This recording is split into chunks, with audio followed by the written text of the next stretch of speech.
ऊपर मार जाते कि नहीं बोली। नंदराज जी मीणा टीएडी मंत्री थे, भाजपा से ही बिलोंग करते थे। उन्होंने खुद ने कहा था बिल प्रदेश बनना चाहिए, तो बाबूलाल जी आप कौन सी खेती मिली हो जो आज के रहो नहीं बनना चाहिए।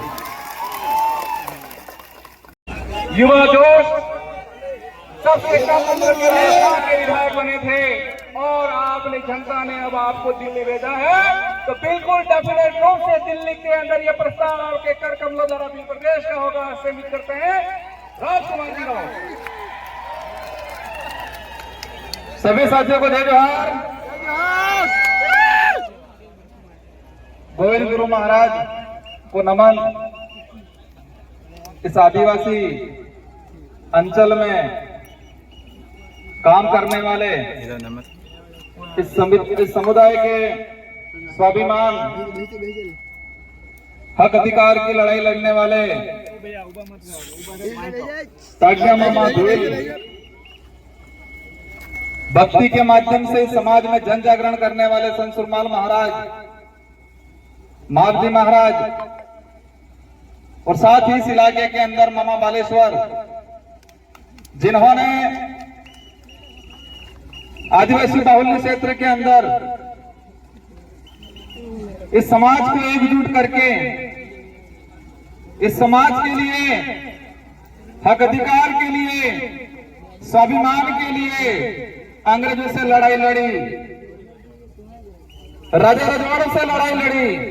इन समस्त महापुरुषों को, इन गुरुओं को नमन करते हुए मेरी बात को शुरू करना चाहूंगा। आज ये जो कारवां बढ़ा है,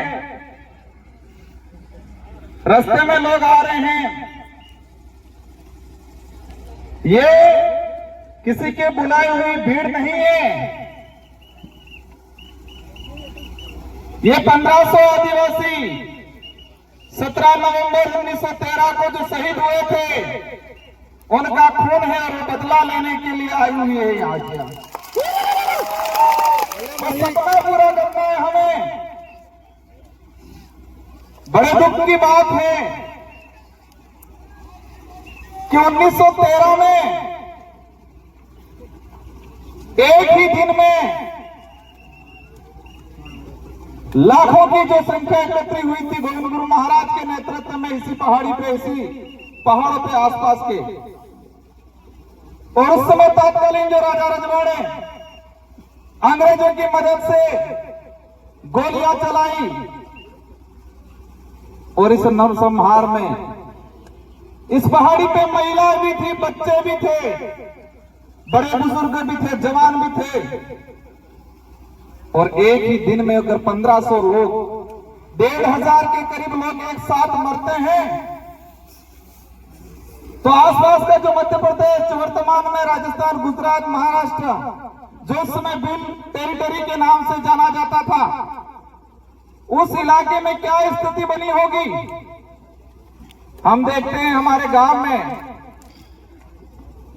अगर गांव में कोई एक्सीडेंट हो जाता है, कि व्यक्ति मरता है, तो पूरे गांव को तकलीफ होती है, पूरा गांव दुखी होता है, पूरा गांव शोक व्यक्त करता है। और जिस परिवार का व्यक्ति की डेथ हुई है, वो परिवार सालों तक ऊपर नहीं आ पाता है। तो इसी पहाड़ी पे 1500 आदिवासी एक साथ मारे गए 1913 के दौरान। तो इस इलाके में कितना मातम छाया होगा, कितना डर घुसा होगा, कितना दुख हुआ होगा। ये जो गांव पड़ा था, वो गांव आज तक नहीं भरा है। तो वो लड़ाई किसकी लड़ रहे थे? मैं इन इतिहासकारों को कहना चाहूंगा, जिन इतिहासकारों ने बिल प्रांत की मांग को लेकर यहां पर भक्ति के माध्यम से आंदोलन खड़ा किया था। भक्ति के माध्यम से उद्देश्य था, अंग्रेजों से लड़ाई थी कि हमारा अलग से बिल प्रांत दिया जाए, ये उद्देश्य था, माध्यम भक्ति था।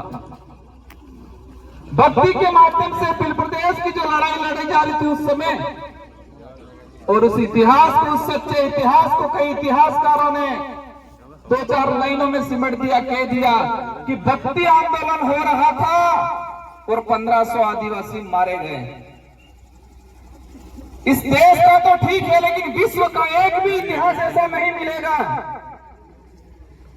एक भी घटना ऐसी नहीं मिलेगी जहां सिर्फ भक्ति की जा रही थी और गोलियां चलाई थी।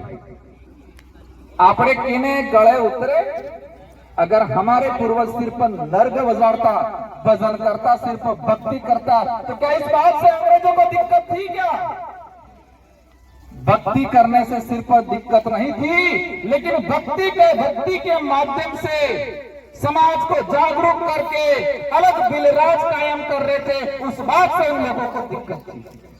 लेकिन इस इतिहास को बदल दिया गया, उस इतिहास को दबा दिया गया। मैं इस विचारधारा को धन्यवाद देना चाहूंगा, इस विचारधारा की शुरुआत में काम करने वाले लोगों को धन्यवाद देना चाहूंगा, जिसकी बदौलत दबा हुआ इतिहास वापस उजागर हुआ और आज लाखों की संख्या में इसी पहाड़ी पे ये कारवा खड़ा हुआ।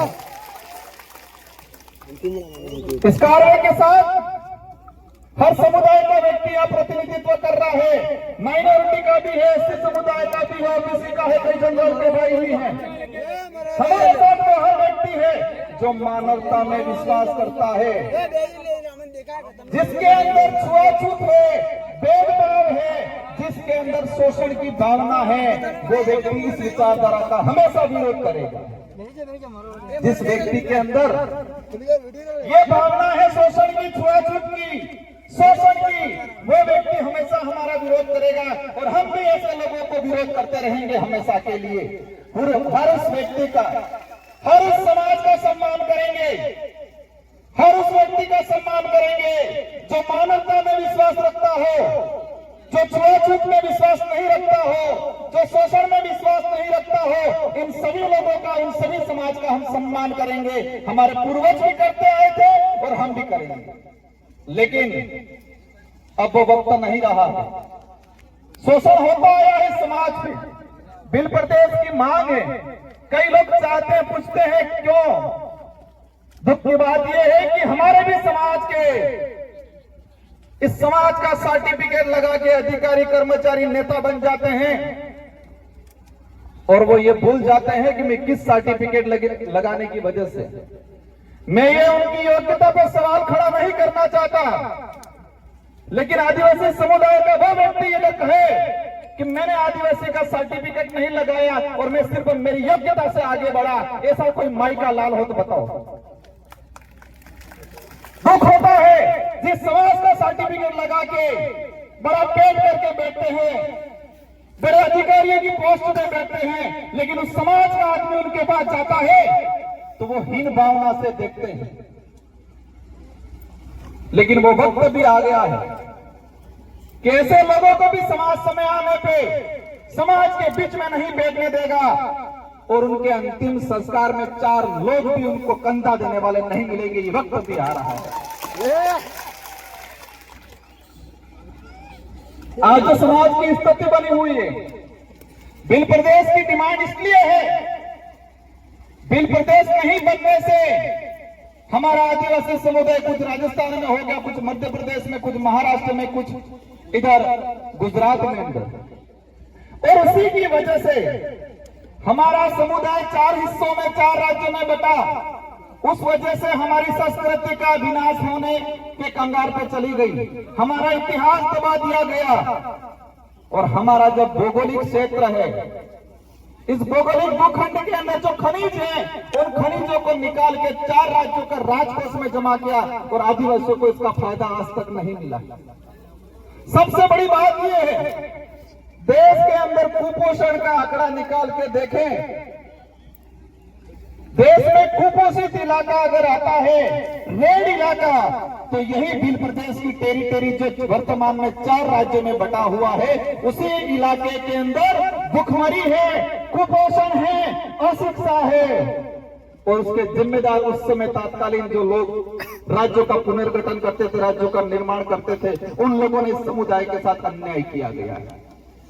कई लोग कहते हैं कि नई पार्टियां, नई विचारधारा के लोग इस काम को कर रहे हैं। हम तो 1913 में जो गोविंद गुरु महाराज ने जो मांग रखी थी, जिनके लिए 1500 आदिवासी शहीद हुए थे, उसी मांग को हम आगे बढ़ा रहे हैं। हम कोई नया काम नहीं कर रहे हैं।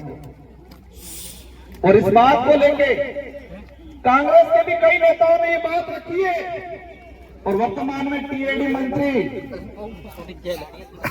और देखा है मैंने राष्ट्रीय पार्टियों के अंदर टीएडी मंत्री वो बनाया जाता है जो किसी के इशारे पे चलता है, उनको पर्ची पकड़ा दी जाती है और उनसे पढ़वा दिया जाता है। ऊपर मार जो उन्होंने खाली रे बिल्कुल अड़ा ऊपर मार जाते कि नहीं बोली।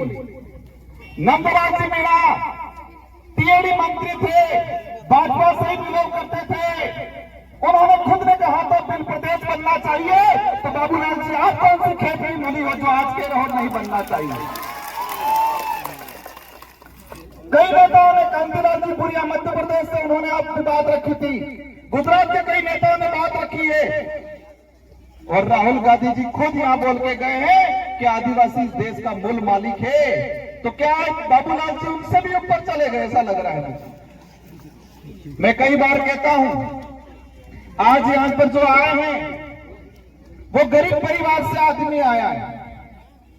इस आंदोलन में, इस कार्य में जो पहुंचा है गरीब परिवार से, जिसके पास पैसा नहीं है, दौलत नहीं है, बड़े बड़े बंगले नहीं है, गाड़ियां नहीं है, लेकिन वो यहां पर आया है क्योंकि इसका जमीन जिंदा है।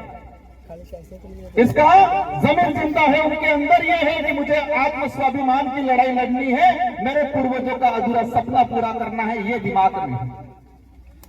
हमारे भी समाज के बहुत सारे पैसे वाले ऐसे लोग जो पेट भरने की लड़ाई लड़ते हैं, सुख सुविधा अर्जित करने की लड़ाई लड़ते हैं, स्वाभिमान की लड़ाई नहीं लड़ते हैं।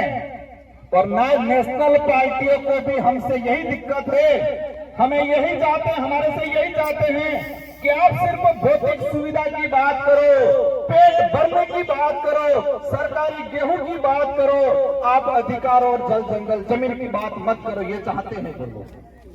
हम सिर्फ 2 रुपये गेहूं की बात करेंगे, हम रोटी कपड़े मकान की बात करेंगे। अगर यही बात करते हैं तो किसी पार्टी वालों को हमसे दिक्कत नहीं है, लेकिन हम जल जंगल जमीन की बात करते हैं उनको दिक्कत हो जाती है।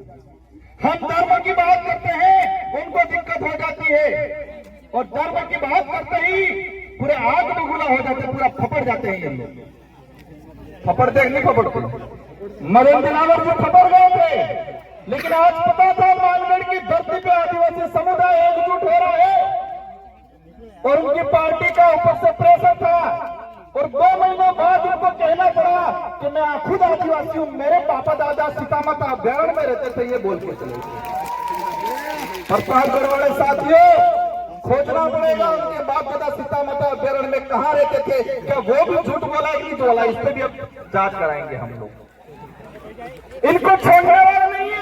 उस कौम को छेड़ा तुमने, जिस कौम ने अंग्रेजों से लोहा लिया, मुगलों से लोहा लिया, राजा रजवाड़े से लोहा लिया, ये बात अलग है। हमारा समुदाय भोला है, सीधा है, हम दयालु हैं। उसी बात का कई लोगों ने हमारे साथ फायदा उठाया है, लेकिन अब वक्त नहीं रहा, हम चतुर हो गए हैं, सावधान हो गए हैं। अब ये लड़ाई लड़ने वाले हम सिर्फ नेता एमएलए एमपी बनाने तक सीमित रहने वाले नहीं है।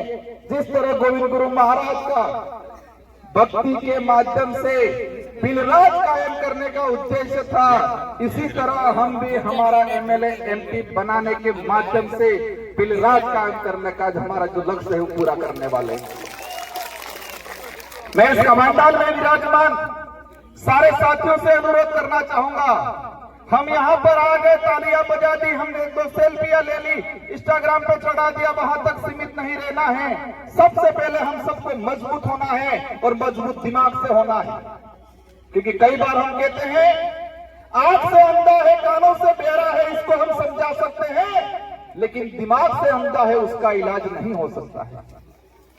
आंख से अंधा है, कानों से अंधा बहरा है, पैर से विकलांग है, हाथ से विकलांग है, उसको हम रास्ता दिखा सकते हैं, वो बात मान लेगा। लेकिन जो दिमाग से विकलांग है, उसका इलाज नहीं है।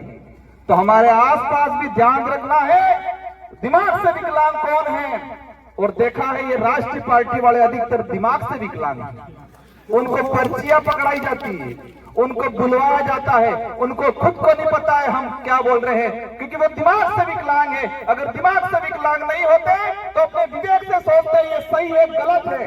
बाबूलाल जी आज कह रहे हैं, लेकिन उनको यह नहीं पता कि नंदलाल सिंह मीणा खुद चाहते थे बिल प्रदेश बनना चाहिए, और कई बार उन्होंने यह स्टेटमेंट किया गया, क्योंकि वो दिमाग से विकलांग है।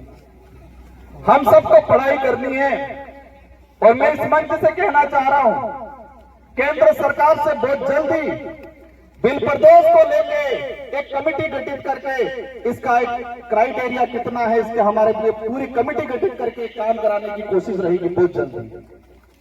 और साथ ही आप लोगों को भी हमारे बच्चों को पढ़ाना है, क्योंकि शिक्षा ही वही हथियार है। अब गोलियों से या बंदूकों से या तीर कमान से काम हमारी कल्चर से जुड़ा रहेगा, वो अब लड़ाई कलम से लड़ी जाएगी। हमें पढ़ाई करनी है, खा पी के मजबूत रहना है, और आसपास के जो दिमाग से विकलांग है उनको समझाने की कोशिश करनी है।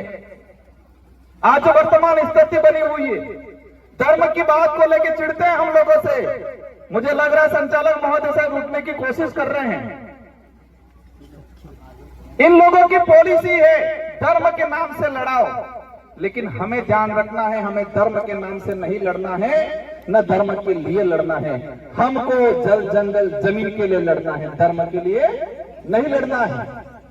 आदिवासियों को आदिवासियों से खत्म करने की नीति अपनाई जा रही है, आदिवासियों को आदिवासी से खत्म करने की नीति अपनाई जा रही है, और उस नीति में पहला उनका जो उद्देश्य है, पहला उनका हथियार है, वो धर्म है। और इसका उदाहरण हम देख चुके हैं मणिपुर के अंदर। आदिवासी ने आपस में मारा काटा, वो जमीन की लड़ाई कम थी, वो धर्म की लड़ाई ज्यादा थी। वही आदिवासी कुछ ईसाई बना दिए गए, कुछ कट्टर हिंदू बना दिए गए, और वही नीति कुशलगढ़ में चल रही है। पूरे उदयपुर संभाग का अगर देखते हैं, आरएसएस की सबसे ज्यादा शाखा बांसवाड़ा और कुशलगढ़ में है, और दूसरा भी जो मामला चल रहा है वही है। हम किसी भी धर्म का विरोध नहीं कर रहे, लेकिन हमारे समुदायों को मानसिक रूप से गुलाम बनाने का अगर कोई काम कर रहा है, और समुदायों को मानसिक रूप से गुलाम बना के आपस में लड़ाने का काम कर रहा है, वहां हम खड़े रहेंगे और बोलेंगे। मणिपुर के अंदर लड़ाया, वही बाबूलाल जी जाडोल के अंदर लड़वाएंगे, और हमने अभी ये नहीं संभाला तो आने वाले समय के अंदर हमारा समुदाय जमीन के लिए, हक अधिकार के लिए, आरक्षण के लिए, स्वाभिमान के लिए नहीं लड़ेगा, धर्म के लिए लड़ेगा। हम धर्म पूर्वी लोग हैं, हम गोविंद गुरु महाराज, संत सुरमाल महाराज, मालजी महाराज को मानने वाले लोग हैं। हमें दूसरे के किराए के धर्म में रहने की जरूरत नहीं है। इसलिए हम सबको मजबूती से खड़े रहना है। और आज जो आए हैं, हम क्षमा चाहेंगे, कुछ असुविधा हुई होगी।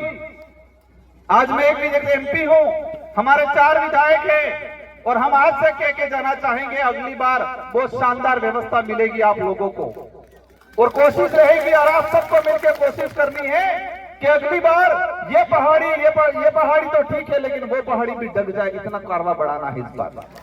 मोदी जी भी मजबूर हो जाए सोचने के लिए कि बिल प्रदेश के वासी जग चुके हैं, और इस कार्य में हम हर समुदाय को साथ में लेंगे। इस इलाके में रहने वाले कोई भी समुदाय हो जो मानवता में विश्वास करता है, हमारे पूर्वजों ने भी साथ दिया था। आज देश के अंदर महाराणा प्रताप को महान राजा माना जाता है।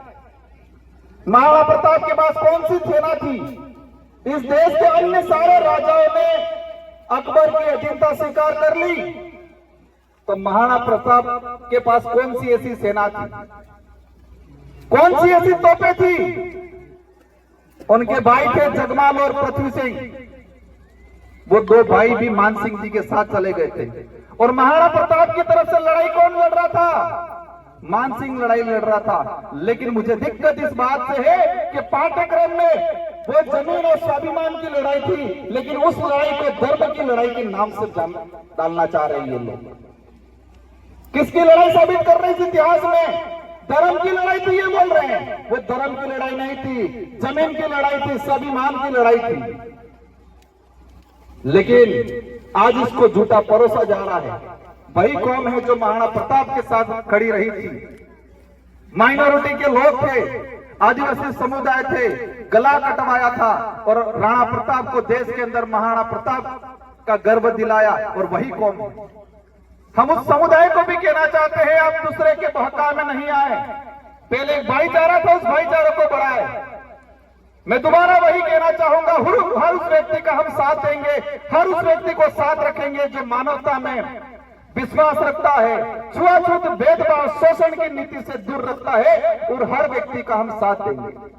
साथियों, सभी साथियों को शांतिपूर्वक तरीके से जाना है। कुछ असुविधा हुई होगी, आयोजन कमेटी ने बहुत शानदार आयोजन किया है। ये जो आज व्यवस्था की है, पुलिस प्रशासन का भी शानदार सहयोग रहा है, अन्य डिपार्टमेंट के लोगों का भी शानदार सहयोग रहा है।